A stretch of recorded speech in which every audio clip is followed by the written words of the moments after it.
We begin with the man of secrets, Heinrich Himmler. His history is mysterious and his personality complex. He was involved in nearly every serious matter undertaken to establish and protect the Third Reich. This involvement led both to spectacular success and early failure. On the surface, he appeared to be merely an undernourished clerk. Yet, he held beliefs, personal characteristics, and a unique way of thinking that set him apart from anyone else.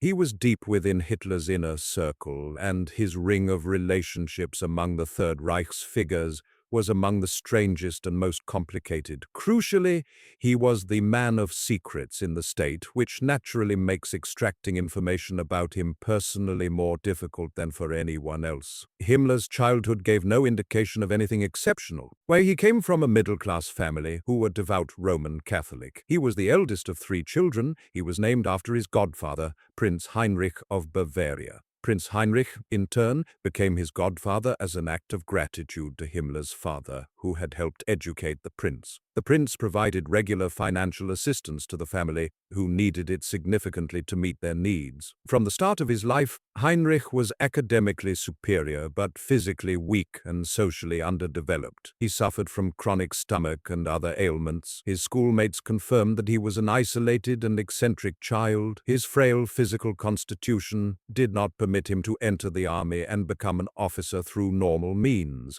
His father, however, used his connections with the ruling family in Bulgaria. And this allowed Himmler to be accepted as an officer candidate and join the reserve battalion of the 11th Bavarian Reserve Regiment in December 1917. He participated in the First World War on the Western Front. He was promoted to the rank of lieutenant and received the Iron Cross. However, Himmler's military career ended before it truly began. Germany surrendered in November 1918 while Himmler was still finishing his training. Following Germany's defeat, there was no longer any place for him in the remaining army. He subsequently completed his studies in agriculture at the Munich Technical University. During his university years, he tried again to join the army, but failed. His alternative was to join one of the quasi-military groups widespread in Munich at the time. Through his involvement in these groups, Himmler met Ernst Röhm, a former army officer. Himmler regarded Röhm as a role model and joined the association Röhm founded, the Imperial War Flag Society, a strong anti-Jewish paramilitary political formation. In 1923, Himmler joined the German National Socialist Workers' Party, NSDAP, as a member of the Sturmabteilung, SA, or Brown Shirts militia founded by Röhm. He participated in Hitler's attempted coup to seize power by force that same year. This event launched Himmler into the world of German politics. Following the coup attempt, authorities interrogated him but released him because there was insufficient evidence against him. However, as a result of the investigation, he was fired from his job and failed to secure employment in the agricultural field he had studied. He was forced to return to live with his parents in Munich. Deeply frustrated, he became increasingly nervous and violent, and his opinions grew more extreme. This shift led him to distance himself from his friends and family. During this period, Himmler abandoned his Catholic faith. He began to focus intensely on the hatred of Jews and on certain obscure beliefs drawn from elements of ancient Germanic national mythology. Personally, he was not initially impressed by Hitler, but after reading about the Führer, he developed a conviction that Hitler was the right man to lead the party. This conviction grew into love, and subsequently transformed into an obsession bordering on worship. Amidst the chaos that gripped the Nazi Party after Hitler's arrest, Himmler worked to reinforce his standing. In mid-1924, he worked under Gregor Strasser as the party's general secretary and assistant for propaganda. He organized numerous conferences in Bavaria to promote the party. In 1925, Himmler joined the Schutzstaffel, SS. The SS was initially formed in 1923 as a special personal guard force. It was reconstituted in 1925 to serve as an elite force within the SA. Himmler's first command position in the SS was as the local commander in Lower Bavaria, starting in 1926. As regional commander, he began to behave independently within his district. He started collecting information on Jews, Freemasons, and enemies of the Nazi Party. Himmler specialized and excelled in creating complex administrative and bureaucratic structures. In September 1927, Himmler presented Hitler with an idea that would transform the SS from a personal guard unit into a strong, loyal, and racially selective paramilitary unit. Hitler was convinced and appointed Himmler deputy commander of the SS. Himmler's belief in the supremacy and dominance of the Aryan race intensified during this time. The Aryan race was a political concept without genuine historical origin, emerging in the late 19th century. It claimed that Indo-European speaking peoples constituted a superior race independent of others. This idea was solidified through his closeness to Walter Darré, who authored the book Peasants as a Source of Life for the Nordic Race. Hitler greatly admired both Darré and his book, appointing him Minister of Food and Agriculture. After Erhard Heiden resigned from the SS leadership in January 1929, Himmler assumed command. Himmler's initial task as commander was organizing the SS participants for the Nuremberg Rally in September 1929. Within a single year, he managed to increase the SS membership from less than 100 to approximately 3,000 members. By 1930, he convinced Hitler to formally separate the SS from the SA, making it an independent institution. This step fundamentally changed history. The Nazi Party's rise to power, culminating in Hitler becoming Chancellor in January 1933, offered Himmler a golden opportunity to dramatically expand the SS. By 1933, the SS had grown to over 52,000 members. SS members were chosen based on strict racial criteria. They had to possess the highest distinguishing features of the Aryan race: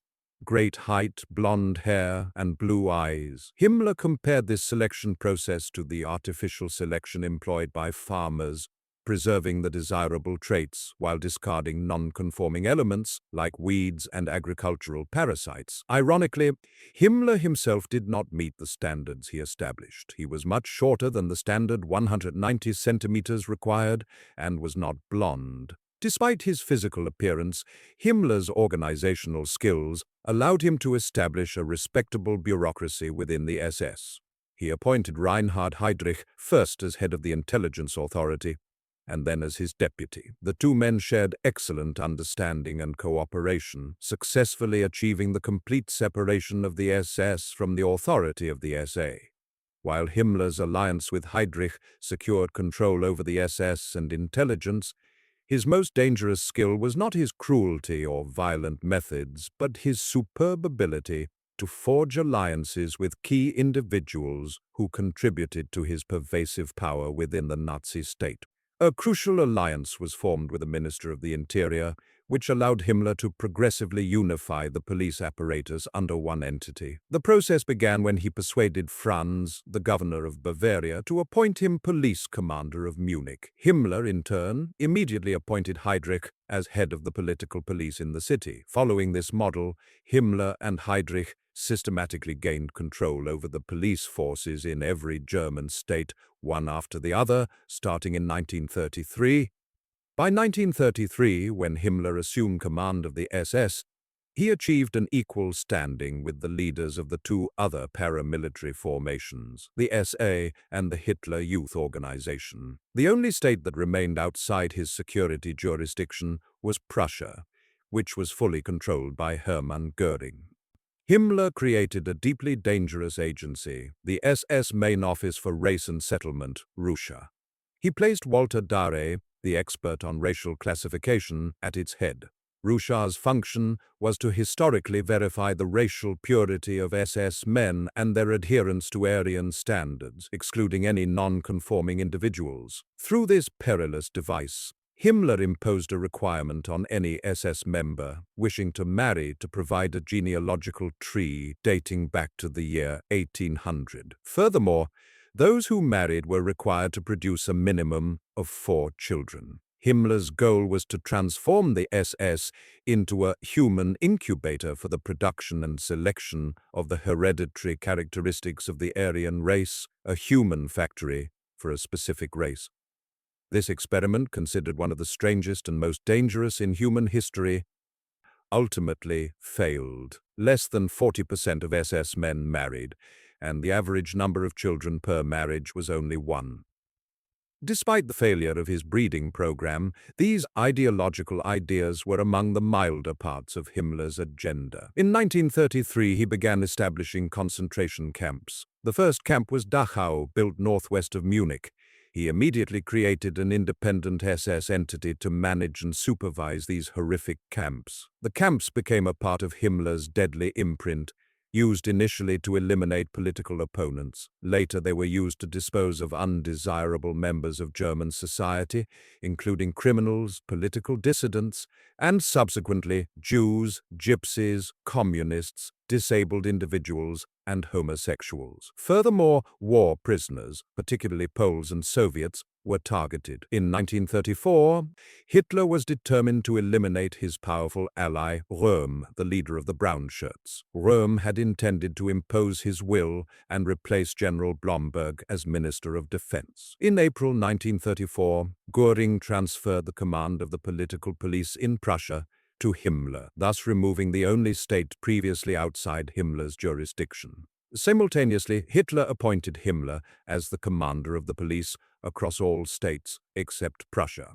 Himmler then appointed Heydrich as the chief of the secret state police, Gestapo. Himmler and Heydrich met in Berlin on June 29, 1934, under orders from Hitler. Their mission was to deal with the threat posed by Röhm, whom Hitler suspected of plotting a coup. The result was a comprehensive plan to eliminate Röhm and other influential SA leaders, entirely dismantling the SA militia and reducing it to a social and sports association. This conspiracy is known historically as the Night of the Long Knives. Himmler's alliance with Göring facilitated the elimination of Röhm. This alliance also aided Himmler in removing his former friend and competitor, Minister of the Interior Frick. Heydrich negotiated with Göring, using Frick's weakness as leverage.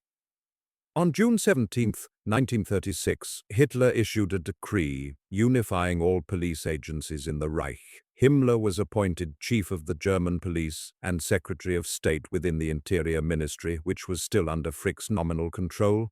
Himmler made a strategically brilliant move. He placed all police forces under the command of the SS, completely nullifying the authority of the Interior Minister. Thus, Himmler became the sole authority controlling all secret, overt criminal investigation, intelligence, and law enforcement agencies throughout Germany. While controlling the entirety of Germany's secret and overt police forces, Himmler also oversaw the SS, which had developed into a parallel army. The SS expanded from 3 armed brigades to nearly 40 divisions, mostly armored, participating in the Second World War. Himmler's ambitions were not confined to security and military matters. He began building a parallel economy under the authority of the SS. This was managed by the Main Office for Economy and Administration, WVHA. The WVHA operated a holding company that owned firms specializing in housing construction, factories, publishing houses, and other economic ventures. Himmler also developed strong anti-religious views. Given the ongoing hostility between Nazism and Judaism and Himmler's personal hatred for anything non-Germanic, he considered Christ to be, first and foremost, a Jewish rabbi. He argued that the building of the Germanic civilization, the Third Reich, required the complete eradication of Christianity and all its associated ideas, such as tolerance, mercy, and peace, which he deemed anti-state. To this end, in early 1937, Himmler commissioned academics to create a framework to replace Christianity with Germanic culture. Professor Karl Krad led this project at a dedicated institute established at Bonn University. Furthermore, Himmler pursued a bizarre mythology. He promoted the claim that Atlantis, a giant island in the Atlantic Ocean, was the location of a superior civilization that subsequently sank. The survivors of Atlantis spread across the globe, including the Aryan race. Himmler tasked a branch of researchers and archaeologists to seek academic proof of this myth, scouring Europe for any evidence. He believed that the lost religion of Atlantis should be the religion adopted by the Third Reich. The obsession with the occult did not end there. He dispatched another research team of archaeologists and investigators to search for the Holy Grail. According to Christian mythology, the Grail was the cup used by Jesus Christ at the Last Supper. The myth suggested that possessing the cup would grant absolute power. A rumor claimed that the Knights Templar had hidden the Grail in a castle in Wolfsburg. Himmler sought this artifact, leading his researchers to spend millions of German marks and produce hundreds of thousands of research papers in their unsuccessful quest. When the Second World War began, Himmler's esoteric research projects were halted. He immediately set about designing the pretext Germany would use to invade Poland. This operation, known as Operation Himmler, part of Operation Tannenberg, was a plan wherein German soldiers would wear Polish military uniforms, stage skirmishes on the border with Germany, and kill German soldiers. This act would frame Poland as the aggressor, providing Germany with a justification to wage war. The war crimes committed by the SS under Himmler during the invasion of Poland were unspeakable, resulting in thousands of civilian victims and members of ethnic and religious minorities. Himmler was the individual responsible for the General Plan East, General Plan Ost, developed in July 1942. This plan envisioned a 20 to 30-year project to settle 10 million Germans across the Baltic republics, Poland, Western Ukraine, and Belarus. The plan mandated the expulsion of the native populations eastward, where they were to be starved to death or utilized for slave labor. This scheme was projected to affect more than 30 million people. Throughout the war years, Himmler was personally responsible for the mass extermination of Jews and other so-called undesirable minorities, including Poles, Gypsies, Jews, and Soviets. These liquidations occurred both on the battlefields, in cities, and in camps specifically dedicated to this purpose. The victims numbered in the millions. Following the failed July 20, 1944, attempt to assassinate Hitler, a plot involving many middle-ranking army officers disillusioned by the Eastern Front defeats, General Friedrich Fromm, the commander of the reserve forces and the direct superior of the plot leader, Colonel Stauffenberg, was removed. Himmler was appointed to replace him despite his lack of military capability. In late 1944, after the Allied landings in Normandy, Hitler appointed Himmler commander of the Upper Rhine Army Group. Simultaneously, Hitler ordered him to form the Volkssturm, People's Army, enrolling every person capable of bearing arms, regardless of age. Armaments Minister Speer strongly objected, warning that this would pull thousands of indispensable workers from factories and arm them for a war where they would play no significant role. Speer was proven correct. 175,000 members of this army, mostly 14-year-old boys and 60-year-old men, were killed during the final months of the war. In January 1945, and again despite his lack of military experience or competence, Himmler was appointed commander of the Vistula Army Group, defending against the Soviets on the Eastern Front. This command proved to be Himmler's greatest failure, as the Eastern Front collapsed rapidly. Hitler quickly removed him and appointed the Silent Giant, his most respected general, in his place. Himmler's command style was bizarre. His command center was a special private train that he rarely left. He worked only 4 hours a day, disliked delegation, and worked alone. He also required a full-body massage daily before starting work and a walk after lunch. Strange behavior for a military commander defending his country in a final battle for existence.